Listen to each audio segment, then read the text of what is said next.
nous pouvons effectivement rétroagir beaucoup plus qu'on ne le croyait sur notre sécrétion d'hormones, même sur nos neurotransmetteurs, notre système immunitaire. Alors oui, la façon de voir la vie, le point de vue, la philosophie, la spiritualité, notre regard sur les choses, les phrases qu'on s'adresse à nous-mêmes, oui, effectivement, ces choses-là modifient la chimie du cerveau et risquent d'avoir une influence absolument déterminante sur certains processus pathologiques.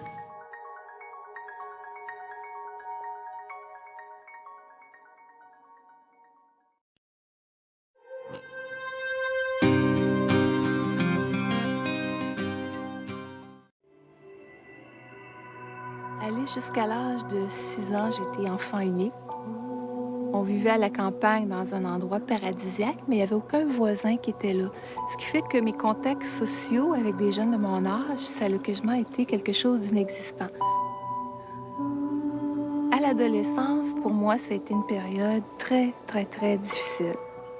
À l'école, je me sentais moins que rien.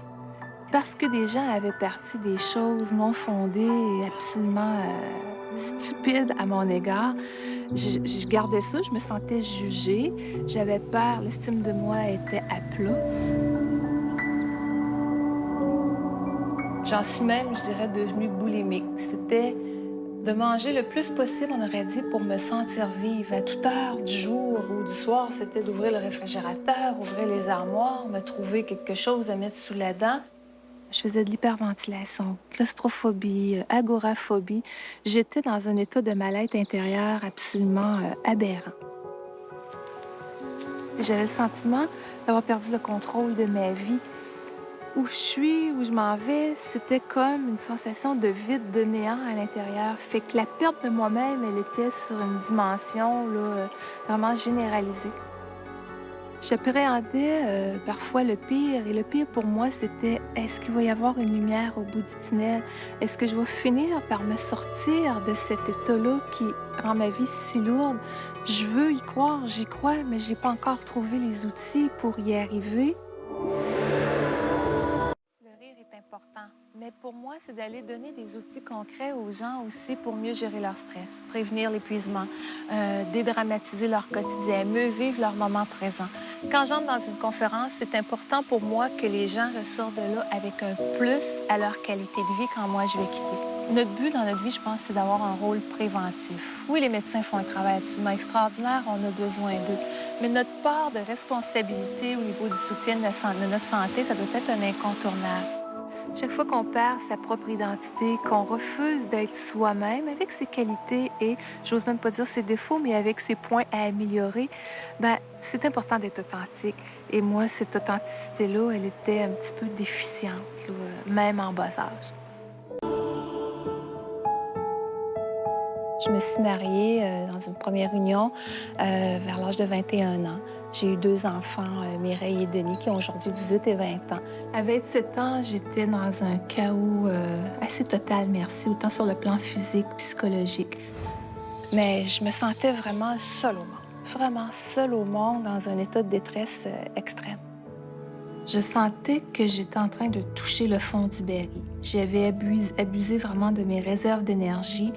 J'avais de la difficulté à reconnaître mes limites. Je travaillais. Et j'avais peine à m'arrêter. Je pouvais être assise avec mes enfants sur mes genoux le soir. Je voyais une petite poussière sur le plancher. Il fallait que je me lève pour la ramasser. C'était une obsession, le ménage. Puis il fallait que tout soit parfait, madame parfaite. J'étais au travail un bon matin et vers 10 heures, j'ai dit, je vais m'évanouir. J'étais étourdie, les nausées. J'ai dit à mon patron, il faut que je m'en aille chez nous.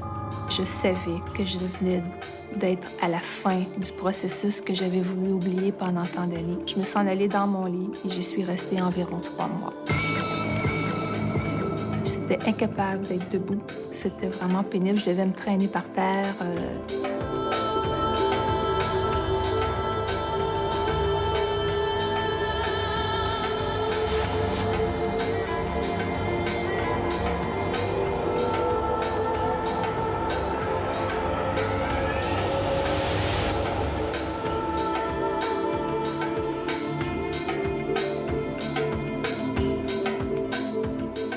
J'avais vraiment hypothéqué ma vie et ma santé. Je me souviendrai en fin d'après-midi, une fois j'étais assise dans le fauteuil chez nous, puis je commence à feuilleter un journal dans le domaine de la santé et je vois une publicité qui annonçait une formation en métaphysique qu'on pouvait faire à distance. Et ça m'a vraiment interpellée. Je me suis dit, ça, c'est pour moi. C'était comme, wow! Je sens qu'à travers cette option-là qui m'est présentée, à travers la publicité, c'est vraiment... il y a une lueur d'espoir qui est là. C'est comme ça m'a fait un sentiment de joie de vivre que j'avais peu connu depuis longtemps. Je sentais que j'avais quelque chose auquel je pouvais enfin m'accrocher. C'est une science, dans le fond, ça le dit au-delà du physique. C'est la signification de métaphysique. Ça nous permet vraiment d'aller trouver qui on est vraiment. Ça l'axe beaucoup les choses sur la méditation, sur la relaxation, mais comment aller chercher notre puissance intérieure. Je me servais de ces cahiers-là ici à raison d'une leçon par semaine.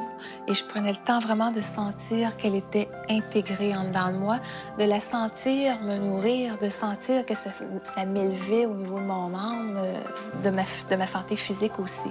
Fait que ça s'est fait en douceur, avec une joie de vivre que je sentais grandir au fil du temps. Enfin, j'ai quelque chose de tangible, de palpable qui va m'aider à devenir ce que j'ai toujours rêvé d'être, moi.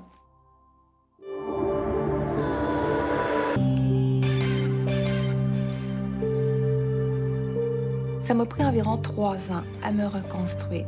La métaphysique en a fait partie. J'ai ajouté des formations en PNL, programmation neurolinguistique. Je suis allée faire du tai chi. Bon, plein de choses qui touchent le développement personnel. Et ça a été vraiment quelque chose de très concluant qui m'a aidé à me restabiliser de l'intérieur, refaire mes forces mentales, physiques. Au bout de ces 3 années-là, c'était clair, net et précis dans ma tête. J'ai des choses à dire, j'ai des choses à partager. C'était comme un appel en dedans. Je sentais une force qui était là, que je ne pouvais passer à côté. C'est « vas-y, t'as été timide, maintenant c'est fini ça. T'es quelqu'un toi aussi, t'as des choses à partager. » Et j'ai commencé progressivement avec des petits groupes à faire de l'enseignement en métaphysique, en pensée positive, relation d'aide, développement personnel, dans le fond, tout ce qui touche le mieux-être.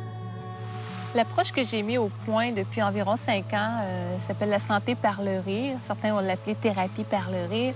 Pour moi, c'est devenu quelque chose que j'ai mis au point, que j'ai découvert suite à mes premières années d'enseignement. Sans plus tarder, je vous présente Lynn Bolduc. Merci beaucoup, André.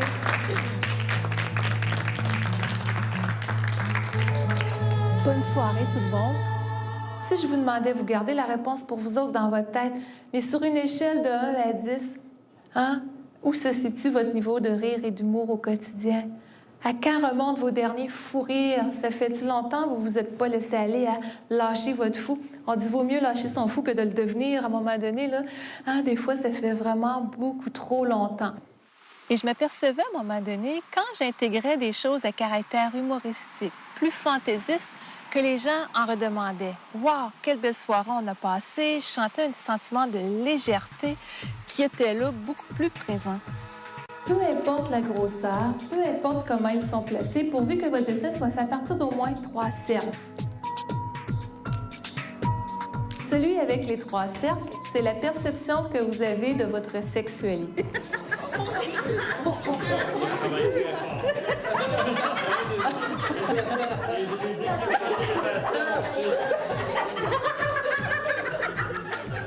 Le rire, pour moi, ça a beaucoup de vertus thérapeutiques. Quand j'ai écrit le premier livre, Réveiller son médecin intérieur, le mieux-être par le rire, ça m'a amené à faire beaucoup de recherches, autant sur le plan médical que scientifique, sur tout ce qui avait été fait et découvert sur le rire.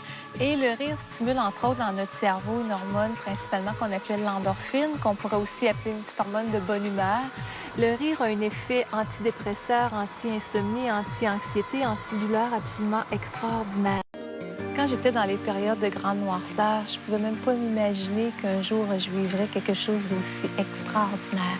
Puis, à tous ceux qui vivraient des fois des périodes difficiles, croyez en votre bonne étoile, parce que quelque part, au tournant de la vie, il y a toujours une croisée des chemins pour tout le monde.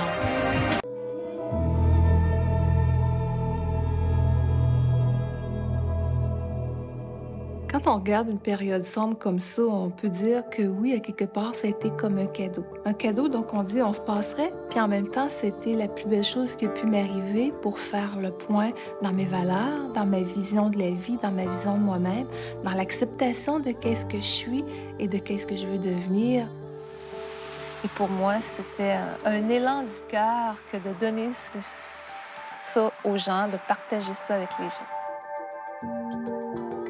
Avant ma croisée des chemins, j'étais une personne, et je suis encore, je pense d'ailleurs, d'une très grande douceur, avec beaucoup de sensibilité, qui a eu à relever ses manches, à travailler très fort pour être ce qu'elle devient, ce qu'elle est devenue, mais avec une très grande fierté, tout en étant peut-être des fois trop homme pour le reconnaître. Mais je suis fière d'avoir fait ce travail sur moi. Et à toute personne qui vit de la détresse, gardez courage. Tout est possible à celui qui y croit.